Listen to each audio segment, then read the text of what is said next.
Heart rate 7,400. This is the jungle, dude. No, that was a 45. Totally Abenz's fault. That was the single most heartbreaking loss. Snapped it like a tarpon when you don't bounce.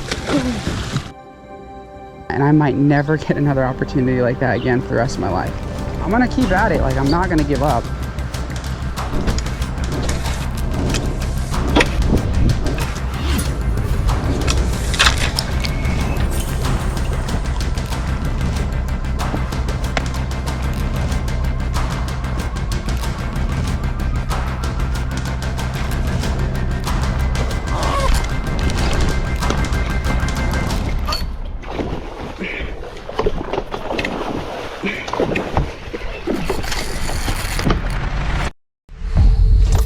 I just got redemption. You guys know me, I'm a trophy hunter. That's what got me into fishing. That's why I fish. That's what I love to do. When you have that mindset on trophy hunting, and it could take a week, it could take a day, it could take an hour, it could take a month.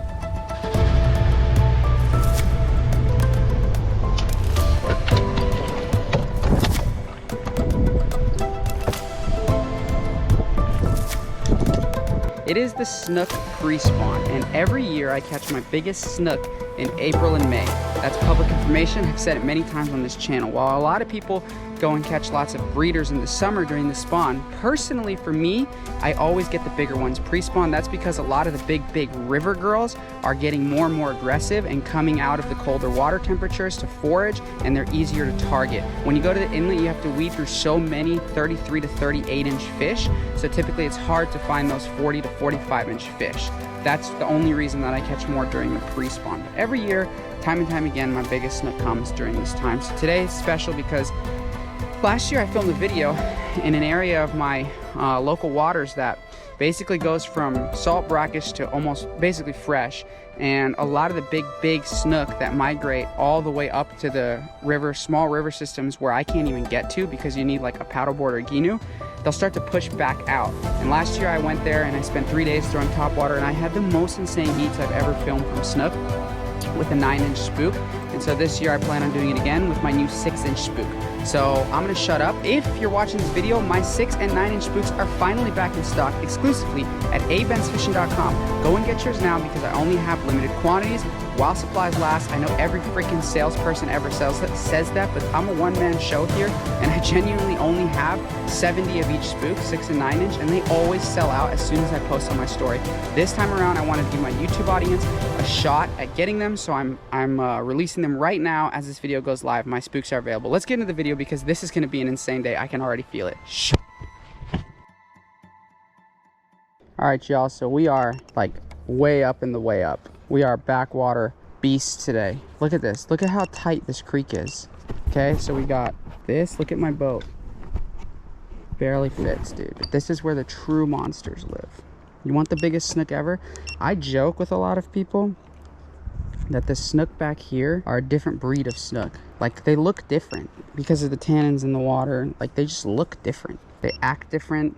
They have a different diet. They just grow and grow and grow. The brackish water ones that live way up in the rivers are the biggest snook.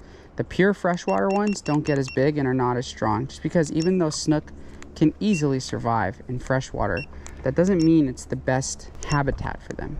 You know what I mean? Like, humans can survive at altitudes that are crazy, but that doesn't mean, you know, that's the best for us. That's not the best example because some people altitude train. But you get what I'm saying. Like, they're healthier in brackish water, and the strongest snook are always out by the inlets because that's just the most ideal habitat. But the biggest ones live in the brackish because they can go out to the inlets, out to the salt. They spawn naturally like nature intended, and they eat so much. They have so much forage.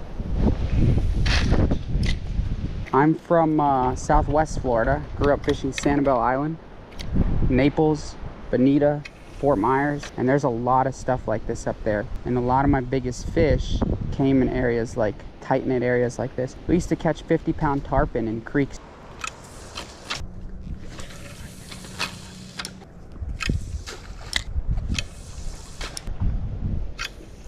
Guys, I just want to take a second because I don't do this often to talk about my setup for the day. So today I'm using the Dark Matter psychedelic rod. Eventually we will work on a rod together.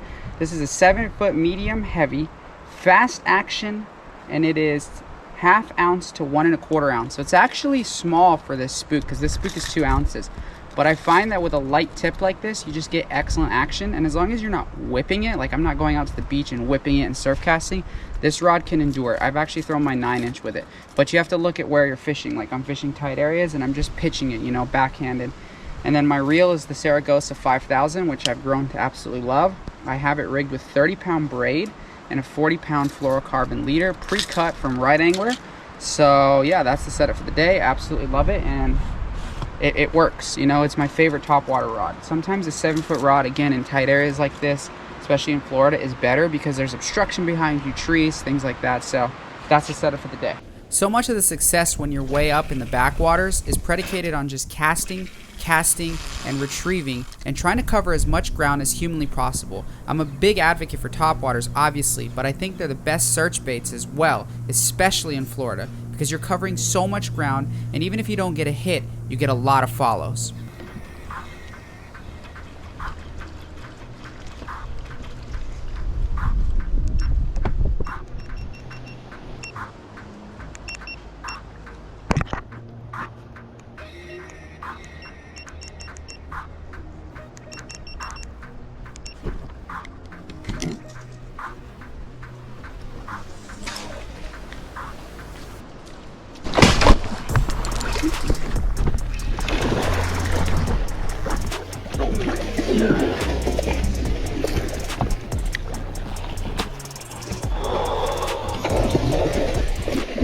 Oh my. Oh my.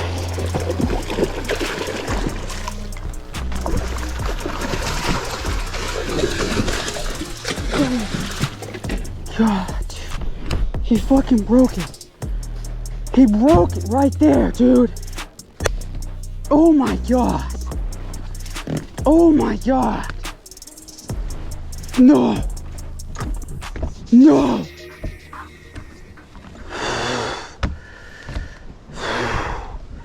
And he broke it right in there. Holy shit. So we're back. It's been about 10 minutes since I suffered the most heartbreaking loss in my life. I think I used that term, or fishermen, not me. Fishermen use that term lightly, myself included, most heartbreaking loss, blah, blah, blah. That was genuinely the most heartbreaking loss. And I'll give you a few reasons why. One, it was my PB on topwater. My biggest snook on topwater coincidentally came on my last Abenz Spook, which was the wooden one, 6-inch in partnership with Pumbaa. And I have that video, I'll link it below. It's on my paddleboard, and it was 42.5 inches. My spooks are good, man. Or they're just good luck. My PB, 42.5 inches. My biggest snook ever is probably 45 to 47, but that was on live bait. So that fish was clearly over 42 to me. I've caught dozens of fish over 40 and dozens of 44 inches to 43 inches, and that fish was in that class. He could have touched 45. Right now, every year is the time that I catch my biggest snook. The pre-spawners to me are more aggressive and they're bigger, and I can still dial them in these freshwater tributaries, which is where the biggest ones live because they feed on cichlids, they feed on bass, they feed on gar, they feed on tilapia. They have a crazy diet, and people don't realize that because we haven't filleted them in so long, but I've seen it. So that fish was 45, 44, 46. Obviously, like, we're talking inches. Sometimes fishermen forget. And like, who knows, dude? It could have been freaking 47. I'll never know. And it pisses me off because it was my mistake. That's the second reason. So one, it was a new PB, and two, it was completely my fault. Like, it's such a tight area, guys. My boat is not big, right? The beam is probably 7 feet at its widest point. And so this little canal that I caught it in was maybe 10 feet wide, and it's filled with groves and filled with rocks. So my drag is tight, but it's not that tight. And he wasn't pulling it. And because he wasn't able to pull drag, in my head, I just assumed, okay, I have this fish beat. He can't pull drag. And I thought I had the landing net. That's why you saw me scrambling, trying to get a freaking landing net so I could get him in. When you fish tight areas like this, I don't care if people say it's bad. The bubble landing net with the mesh, with the rubber mesh, is not bad for the fish. It'll let you catch it, cool it down, and keep it in the water. I think that's better, to be honest, than just face grabbing it or gill grabbing it. and I didn't have my net. I forgot my net. So because I thought I had the net, I was scrambling, I was trying to get it, and he was just sitting boat side and his head was up. But typically when a fish's head is out of the water, it's over. So I grabbed the line, and that fish was able to jump while I was holding the leader, and I wasn't quick enough to let go, and he snapped it. He snapped it like a tarpon when you don't bow. So my own freaking PB, my new PB, gone, and my fault. 100% my fault. I should have played it light. I had him beat. The drag was clearly set well because it was able to keep him away. The rod was doing its job, and it was totally Abenz's fault. I suck. And then the last reason, I'll add a third, is because it was on my new spook. It's on my new spook. One day I hope you all have the pleasure of making your own lures, spending a year developing them to see that happen. And then I hope you don't have the pleasure of watching your freaking thing lose it. And from like a business media, like creator perspective, dude, that was insane. So I'm gonna keep at it. Like, I'm not gonna give up. I'm in this tiny creek. I'm gonna sit here until that tide switches and then push my way up a little bit more as far as this boat will let me and try to get it done, dude. Hours went by as I waited for that tide to switch, and I pushed my boat as far as the creek would let me, and I just kept casting and casting and casting, thinking that I had lost my opportunity until this happened.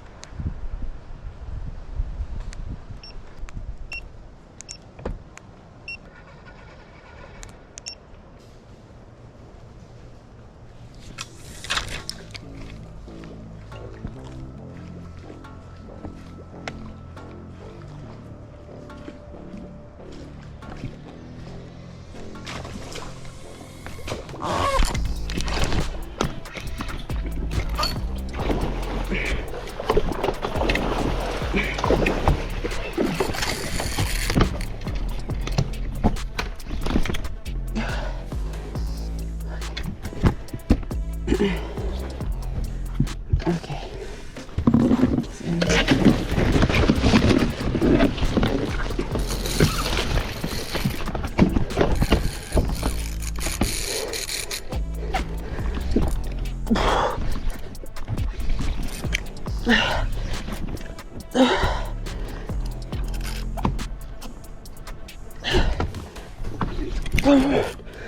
Let's go, Willie. I got you, Willie. Let's freaking go. Come on.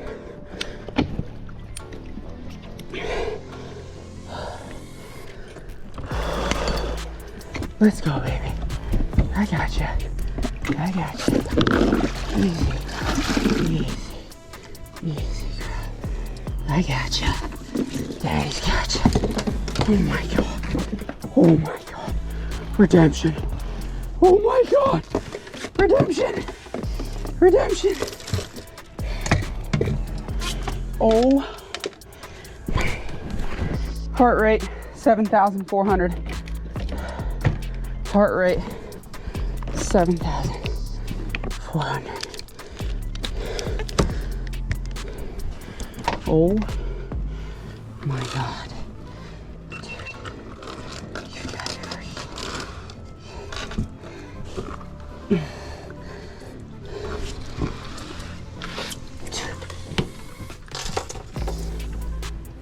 Guys, I just got redemption. This thing is like 43 inches, dude. Look at the size of this thing. This thing is so big on the freaking Abenz Spook. She took my rod in the water and I got her back. Dude, look at the size of this snook. Oh my God, after losing that one, I'm about to freaking cry tears of joy, dude. Oh my God, I gotta get this spook out and get her back. Got it. Oh my God. Let's get this behemoth back. There's gators back here. I'm in freaking freshwater.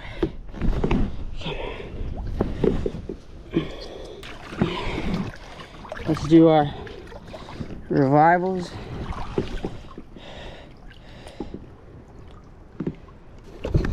Look at the size of that freaking beast.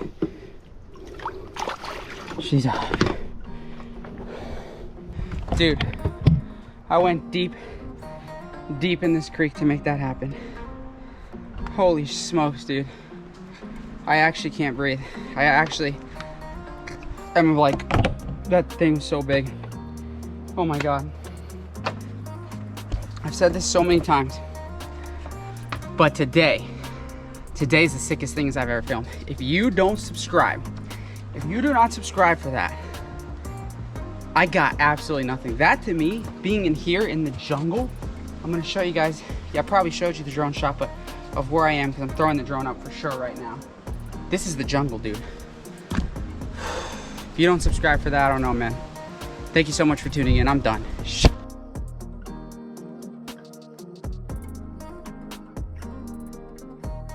Dude, this fish is so long. I'm gonna measure her up to a rod real quick. Okay. It's right here.